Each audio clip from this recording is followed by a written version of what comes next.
On today's show, the Bucks make an August roster move. It does not get any more exciting than that. And this one, in all seriousness, TyTy Washington, a first-round draft pick from only 14 months ago. So this is a significant signing, or could be, particularly when you look at the Bucks roster. So where does TyTy Washington fit? How did he find himself available at this time of year? And then on the back of that, we're going to talk a little bit of FIBA World Cup. There's a number of current Bucks playing and some familiar faces from recent roster moves. So plenty going on for a late August pod. Let's get into it. You are Locked On Bucks, your daily Milwaukee Bucks podcast, part of the Locked On Podcast Network, your team every day. You are Locked On Bucks. My name's Kane Pittman. You can see and hear me on this show whenever it goes live in the off-season, taking it a little bit easy in August, but soon to be back Monday to Friday. You can also find my work over at ESPN alongside me from the Bucks Radio Network. Also just gearing himself up as we're just over a month away from preseason basketball is Justin Garcia for today's episode that's brought to you by FanDuel. A little bit more on that later. As always, we thank everyone for watching the show, supporting the show, and particularly when we are Monday to Friday, that every day is the jump on board Locked On Bucks every single day. We appreciate the support. I know we've been getting a few questions. Where has the show been? But when there's news like this, we have to drop a podcast as soon as we possibly can fit it in our schedule. So if you haven't done so yet, drop a rating, a comment, a like, subscribe, do all those things. It helps the show continue to grow, and it's free to do so. And as I said, we are just starting to gear up again. But, Justin, this is absolute gold for podcasters in August when you get a roster move, and quite honestly, one that is intriguing, potentially exciting if you want to be on the positive sides of things. TyTy Washington picked 29 in last year's draft, and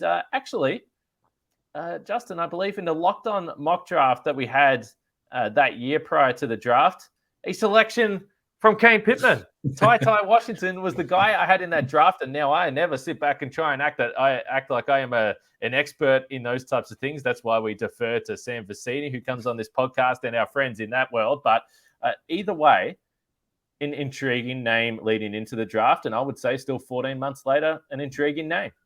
It's certainly intriguing, and it seems like he had kind of been connected, might be a little strong, but the draft you mentioned, you had the selection for the mock draft of TyTy Washington. He was one of those names that was linked to the Bucks, if for no other reason than where he was expected to go in the draft and where the Bucks were picking. But it started back then, 14 months ago, and even when it became apparent he's probably going to be available because of the roster crunch in Oklahoma City, and when that finally happened, there was a lot of Bucks fans that were trying to kind of will this into existence as well. It felt very reminiscent of Drew Holiday and Eric Bledsoe and those two ending up here. So it's fitting that another combo guard and I guess a point guard, but not a true point guard, Bucks fans have willed into Milwaukee as a member of the team.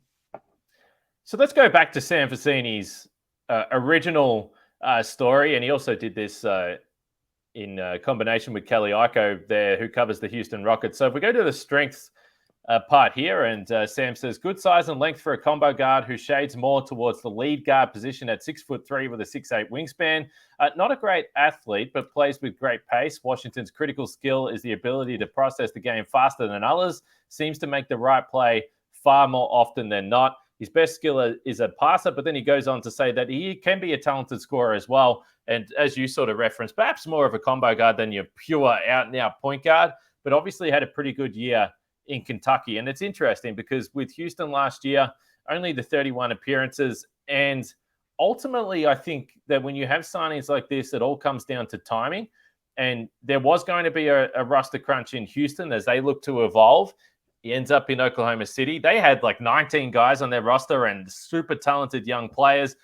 Well, we know we've got my man there at the point guard, Josh Giddey, and there's no need for a backup there because he's taking over things with SGA as well. So more than this being a thing that I look at and say, geez, asking questions, why is TyTy Washington available? To me, this is just a circumstance, situation in OKC. And if you're the Bucks, this is nice. This is nice business to get this guy in on a two-way contract. We should have referenced that. But let's face it, there might be opportunities here. Yeah, I mean, obviously not having everybody's current roster in front of you at the very moment. But still, I was a little surprised that it was a two-way deal that you were able to get him on. Because if for no other reason, then you would assume, as we mentioned, he has the pedigree of a first-round pick 12 months, 14 months ago. Had a pretty good season. I think he was second team all-conference at Kentucky and one of the more highly touted prospects coming into that draft or into that high school class coming out of it. So for all those reasons, you would assume there's got to be another team that would just say, hey, we'll put you on the roster. So to not only get him, but to get him on a two-way deal is extremely good business, I think, for the Bucks. And then, you go back to the end of the season when the season came to an end. And even before that, one of the things we talked about on this show and everywhere else was, sooner or later, this team is going to have to get younger and get some type of infusion of young talent. When you looked up and down the roster, you felt good with the trio of Giannis and Chris and Drew and even Brooke. But you knew, these are guys, save for Giannis, that are already in their 30s and getting older. You've watched Dante DiVincenzo leave, other prospects that didn't quite pan out to what you hoped. So sooner or later, you got to hit it on one of these. And I think that was a lot of the added attention that we put on Marjon Beauchamp and the interest that Bucks fans had in him. But now to go from that to here we are where you have TyTy Washington on a two-way deal. Jury obviously is still out on all of the young guys, Andre Jackson specifically, but you saw some nice things from him. We saw some good and some maybe not so good from Marjon Beauchamp over the summer and in summer league. And even a guy like Amari Moore, which is even more fascinating when you look at the two-way deals for the Bucks. I'm not going to say the Bucks are on the level of the Thunder or other teams that are just ripe with all of this young talent, but you went from basically on a scale of 1 to 100, maybe a 2 to, hey, maybe we're close to the middle now. So you just made me look this up. We talk about young players on the Milwaukee Bucks roster and perhaps the lack thereof over the last 24, 36 months, a couple of seasons. So TyTy Washington, this still sounds kind of weird to me. This man was born on November 15, 2001. Yeah. So he is 21 years old. He'll turn 22 here in the next couple of months. He is 2 days younger than Andre Jackson Jr. So TyTy Washington, officially the youngest Bucks player on the roster. I want to talk about his fit on this team because we've discussed the backup point guard so many times, or certainly the backup guard positions, and whether or not we think that he can actually play. And then just some more from the scouting report on TyTy Washington. But overall, I think if you are someone that can be a bit of a skeptic about these types of signings and how they can fit, even if you're a skeptic of TyTy Washington, I can't wait to hear the feedback from the listeners. This just can't be a signing to me that anyone can sit back and be really annoyed about. I mean, it seems like a free hit. It's a two-way contract. Why would you not do this? So we'll talk about John Horst and the Bucks franchise working on the fringes as well. That's coming up after we talk about FanDuel because we know the NFL season right around the corner, and there are some incredible offers with FanDuel, America's #1 sportsbook right now. New customers can bet $5 and get $200 in bonus bets guaranteed. Plus, all customers who bet $5 will get $100 off NFL Sunday ticket from YouTube and YouTube TV there as well. So now is the best time to join FanDuel.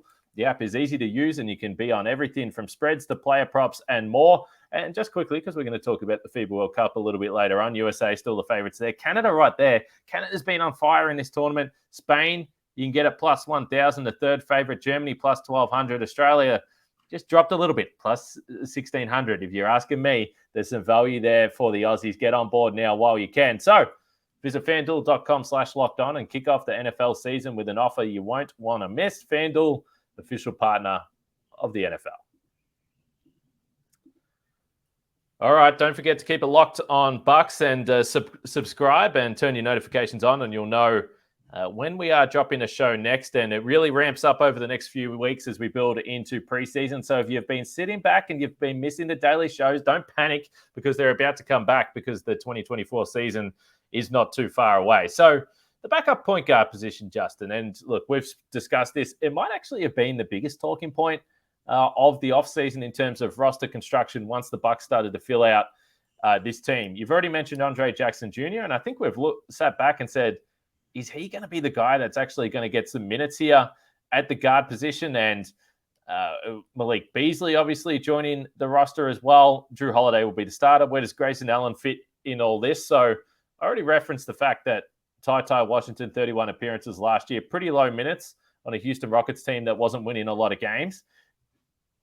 It feels to me he's had a year in the system, and we'll see. I imagine we'll see some of TyTy Washington in preseason basketball.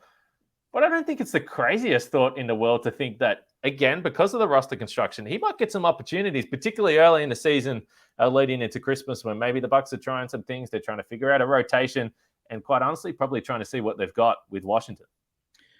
Yeah, I mean, let's just start with the two-way, the three that the Bucks now have.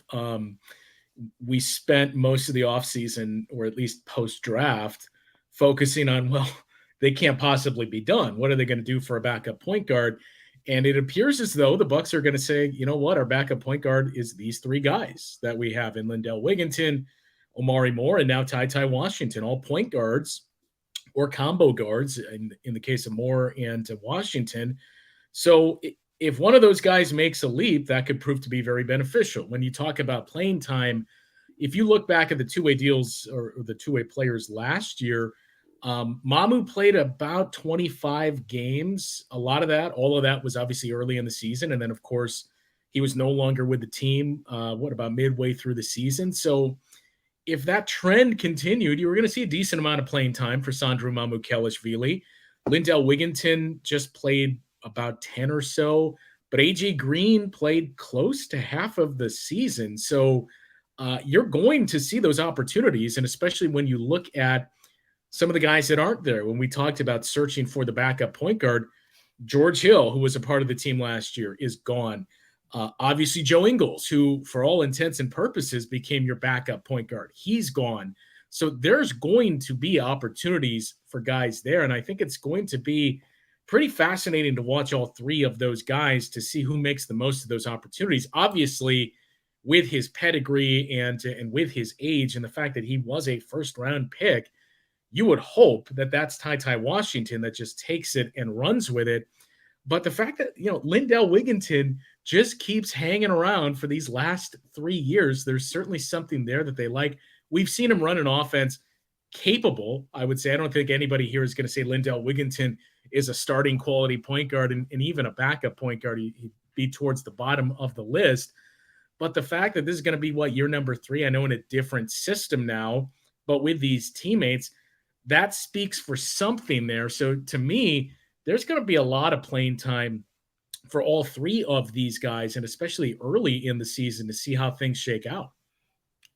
So feel free to tell me here if this is just me being excited about a new name, and we discussed the pedigree, and he played at Kentucky, and he was a guy that played big minutes there. So if you just straight up sit here and say to me, well, you have an opportunity to give Wigginton minutes, or it's TyTy Washington early in the season, I want to see Washington. Because it's a no-brainer. Yeah.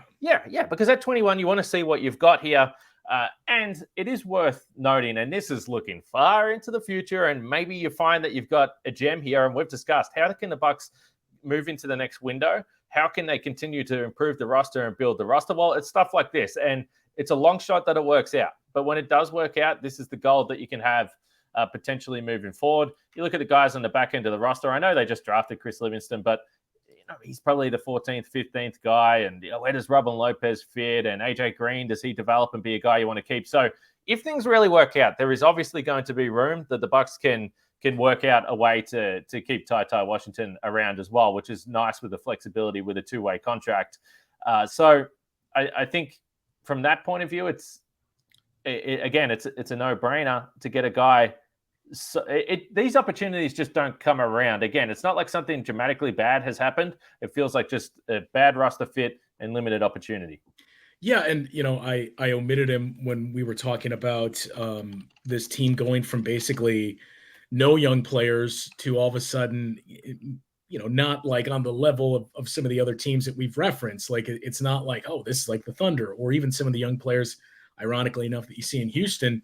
But you went from none to, okay, we at least have some that let's see among these, 4 or 5 guys, if one or two of these guys can develop into a pretty solid rotational piece, great, because we basically had no hopes of that the last 2 years. You were pinning everything on MarJon Beauchamp. He's, another guy to keep an eye on. But yeah, I would agree that, even lumping in Omari Moore, if you say only one guy on these two-way deals we're going to give the opportunities to, it needs to be TyTy Washington, because everything we've talked about so far on this show, and in the case of Lindell Wigginton too, I think you probably know what you have in him, that he's the kind of, I don't know if break in case of emergency is even the right way to put it, but in the short term, in a pinch, if we need somebody to step in and help us out and back up Drew or somebody else, fine. We can turn to this guy for limited minutes for a couple of games.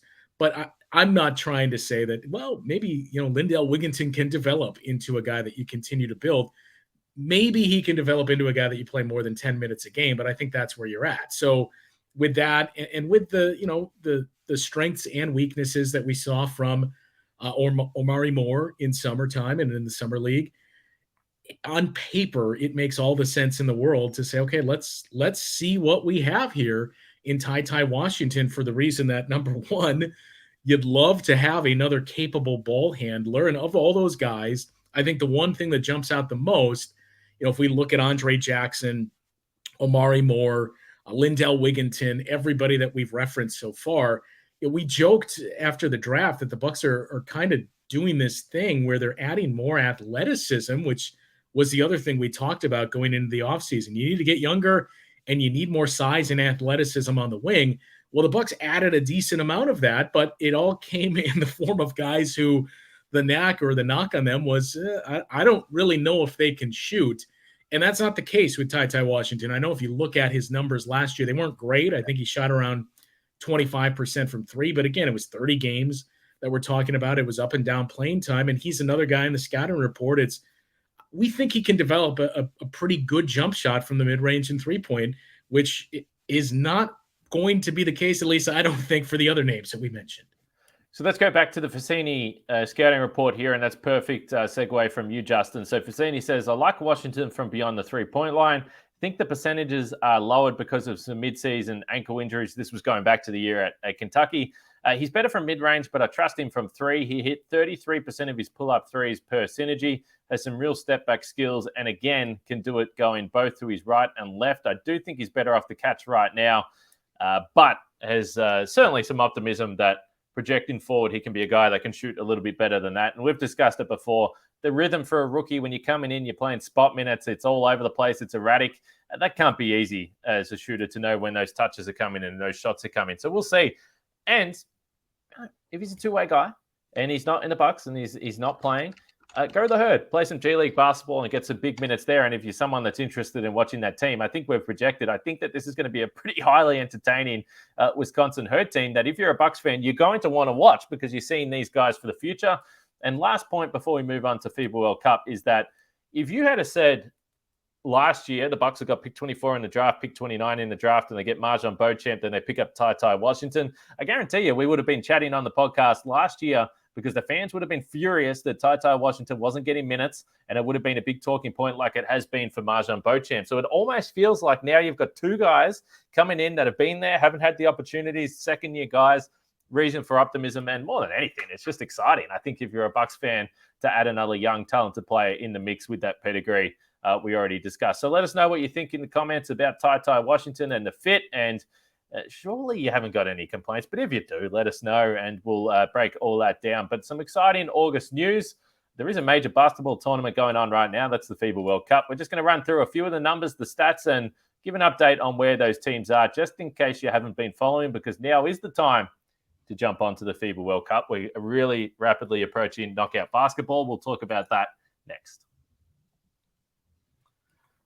Okay, FIBA World Cup underway. We're now into the second round, which as we record this is going to get underway tonight. Let's start with Team USA and Bobby Portis. Now, look, the side of the draw that the USA on is just ridiculously easy for this team. They should be able to cruise right through to the quarters, and to be honest, they should be able to cruise right through to the semifinals. It is a very, very easy draw. They also don't have to leave Manila for the entire tournament. So very comfortable times for this Team USA squad. Bobby Portis, has appeared in 3 games, but out of the 12 guys on the squad, 11 players are averaging double-digit minutes. Bobby Portis at the back end of that at 12.5. So he might not be a guy that's in the rotation once push comes to shove, Justin. But so far, he's doing what Bobby Portis does. In 12 minutes, he's getting you 9 points and 4 rebounds, and he's shooting 71% from 3 on 4.7 attempts. So he's playing 9 minutes and getting up 5 threes. Bobby not messing around. And, hey, we like to see him knocking those down after he did have some rough moments last season. Yeah, I mean, and it's just, I think every Bucks fan would probably feel this way too. Like, number one, it's always, I guess, neat would be the word, but you always like to see one of your guys on that type of stage. I mean, remember years and years ago, prior to the Giannis arrival, where it was just, oh man, it would be great if we could get an all-star, when you would pin your hopes on Michael Redd or on Andrew Bogut, and man, can the Bucks get an all-star here? And now, you obviously don't have to worry about that with Giannis. Drew and Chris have become perennial-ish all-star type players. So you look at things like the World Cup and Team USA, and we've obviously seen Drew and Chris there that we've seen. But for Bobby, that's the most feel-good. I know it's just the World Cup, but to see Bobby included on that team, when you think about his backstory and just how Bucks fans feel about Bobby Portis, even if the minutes are limited, we've seen in limited stints of his playing time what Bobby Portis brings, and especially an international level. And you see him get to bring that around new guys has been something that's nice. But to me, that's been the story, not so much Bobby Portis, but about this World Cup for Team USA is I'm not going to say the league is moving into this, but in international play, we're headed there. The changing of the guard, when you see that these younger guys that are starting to make a massive leap. And I think early on it was Anthony Edwards that it was, whoa, this guy's really making a jump. And all the rumors of flirtations of, could we see Anthony Edwards end up in Golden State with Steve Kerr now? But he's obviously a big one. It carries a lot of significance to Bucks fans, at least those in Wisconsin. Tyrese Halliburton, to me, is the biggest one. And we obviously saw that at the NBA level the last year and a half, but to see that at the international level, and when you watch those games too, and you see, Jalen Brunson is still in there and running, but it's Tyrese Halliburton's team, and he is clearly the best point guard on this team. So to me, those were the two things that I was really interested in coming into this tournament, was seeing Bobby Portis get that opportunity that he rightly deserves to continue to advance, and then to see some of these young guys, because I think a lot of us joked when you saw the initial groupings for the rosters of like, what is this team? But then you saw young guys that were ready to take a leap, like a Jaren Jackson Jr. and obviously the names that we referenced. That's been the thing that's been most exciting to watch, is to see, okay, which of these guys that we saw put it together, because it happens so many times where you see a young guy. You think back to Kevin Durant when he took over, a decade ago, and all of a sudden he became a force. It happens so many times where that's kind of the launching point, that you just become the guy on that team, and then you just continue to build on that at the NBA level. Dare I say it, with all these young faces on this Team USA team, they might actually be likable. This might be a Team USA team that you can sit back and say, I'm cool if they win it. I thought all along, just because it seemed like the buy-in was there, Steve Kerr obviously takes over as well, as you referenced. So all these guys seem like they want to be a part of it. And Bobby Portis is the veteran of this team. And we know what Bobby Portis is like with all these young guys, whether or not he's playing major minutes. We see some of the social content from the Bucks, but he just looks like he's thriving. He's enjoying it. This is a great experience for him.